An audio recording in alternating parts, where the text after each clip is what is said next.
Today we're going to talk about common symbols in geometry so that we get used to the symbols that are commonly found in textbooks so that when we see things written out with symbols, we understand what those symbols mean. One of the first things we're going to talk about is the square that appears in the corner of the right triangle. This is indicating that we have a square corner or 90 degrees. So this is representing 90 degrees. You will also see this when you have perpendicular lines.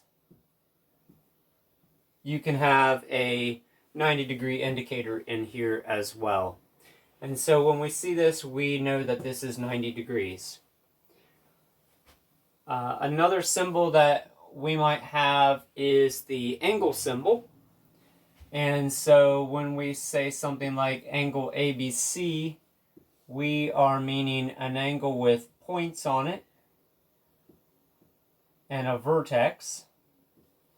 And so we have A, B, and C are all points. B specifically is called the vertex.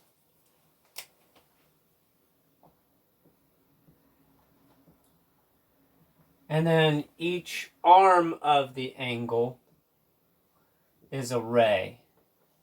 It's like half of a line. If you think of taking a line and at a point designating where you're going to bend it, you bend it and create your angle at that point, and that becomes your vertex. So this symbol occurs inside of objects. This is a way of writing about an object, and the rest of these tend to be something that we use in writing about objects, or possibly saying something about these things that we're writing about objects. The next thing that we're going to look at is line AB. It's designated like this when we're writing about it. This is the object that it's describing. And so you see there's 2 points on the line. At some point in here, we could break it at, say, point C, and then talk about ray CB. And we can put a little arrow above it going from the point out to infinity. And so we're talking about just this portion of the line. This is considered the ray. It has an initial point and it goes on continuously. We designate it like this. If we want to talk about the other side of this, we have ray AC would be the other side of this, and we can designate this with an arrow going in the opposite direction. We might also talk about just the segment CB. So this is the opposite of a line being infinite in both directions. This is very finite. It's only contained between these 2 points and the points themselves. And we would write the points with a bar across the top there. So we have a line, we have a ray, we have a segment. And the symbols that we write with the letters all very much reflect what we're talking about here.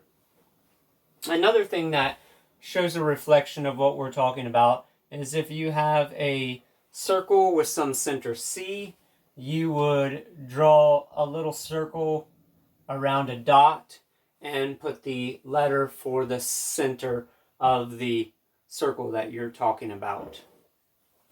Something else we can talk about is L parallel to M. So we have letters and double vertical bars in here. That's referring to parallel lines. So we have 2 parallel lines, one designated L, one designated M, and then over here we have these little red arrow indicators, both going in the same direction. Those are sometimes used to indicate that we are in fact talking about parallel lines when we draw a diagram.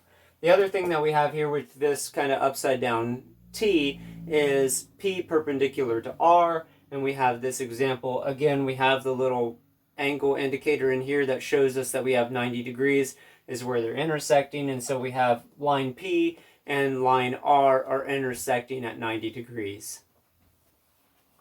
I want to talk about a few other figures here. If we see 3 letters and an arc above them, we're talking about an arc on a circle. And sometimes you see only 2 letters here, but that's not as clear as having 3. When you have 3 here, you know that you're specifically talking about the arc that starts at one of the points, passes through the next point, and ends at that point. So we're talking specifically about this arc. If we would have designated something like arc MT, there's 2 different arcs MT that we could talk about. We could talk about this short one here, or we could talk about starting at M and going all the way around this side to T here. So there's 2 arcs, so it's ambiguous. So it's best to have 3 in there so we know specifically that we are talking about this arc over here. The next thing, we can put some kind of a box here and the 4 vertices, and this designates a quadrilateral.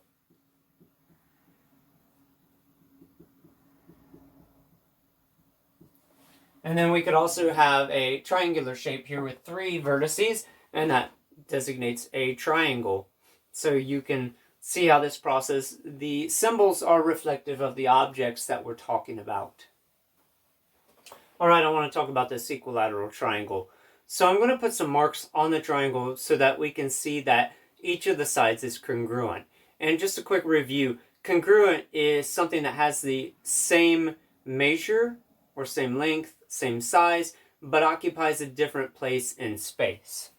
So in an equilateral triangle, all sides are the same length, but they obviously are a rotation around the triangle. So we can put lines through here to designate that these are all congruent.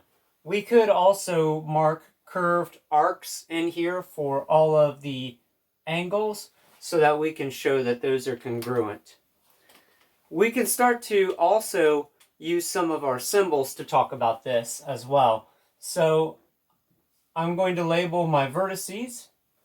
So now this is triangle EFG, and I want to make a statement about the sides.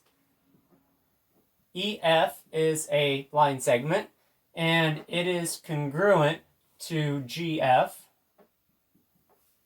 and that is also congruent to EG. So that's part of the definition of equilateral triangle, that we have this hold.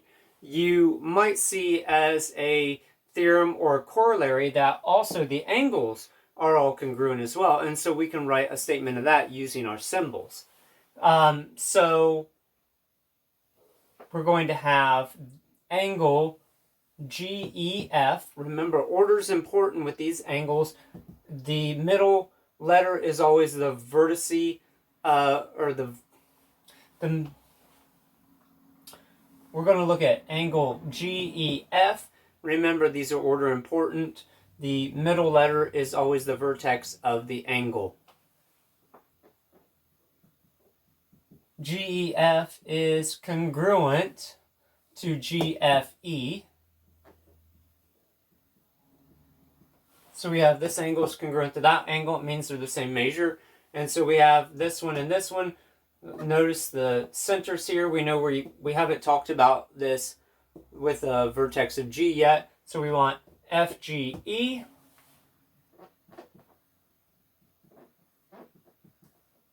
Angle FGE is congruent to these other angles. So the congruent mark, in case you didn't know, is an equal sign with a tilde above it.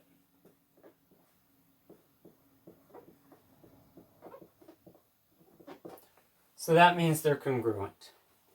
All right, and something else I want to talk about, and this is also could be a corollary from some other things that you learn about equilateral triangles. Since we know all of these are the same angle, they all need to add up to 180 degrees, we know that the measure, we put a little m, of the angle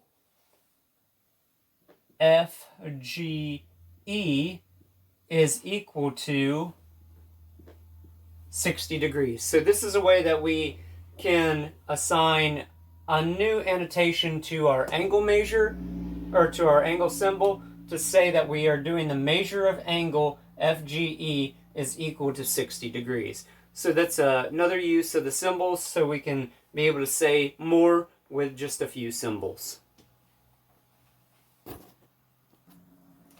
All right, I have another triangle here. This one's not equilateral, it's not equiangular. So we're going to make a statement about these angles. So what can I say about this? I'm going to say the measure of angle, so I'm putting M, angle JHK. And I'm going to put an equal sign with a slash through it that says is not equal to. That's what that means. The measure of angle JKH. So we can make a statement like this. So the measure of angle JHK is not equal to the measure of angle JKH. And so we have another way to use symbols and use a new symbol that we haven't used yet to make a statement about something happening with a triangle. One last symbol that we can talk about is the symbol used for similarity. If I have a triangle like this, and I have another triangle that's a scaled down version of it, we're going to say that triangle LOM is similar to HJK. That means there's a special relationship between them. All the angles in here between the corresponding angles are going to be congruent, and the sides are going to be in some kind of proportional ratio to each other. So we can use a symbol to designate this, and it's just a tilde. So the congruence had a tilde and an equal sign. This is just going to be the tilde. So we can make this statement. Triangle HJK is similar to triangle LOM. Alright, hopefully this is enough symbols to help get you started into studying geometry. Cheerful calculations.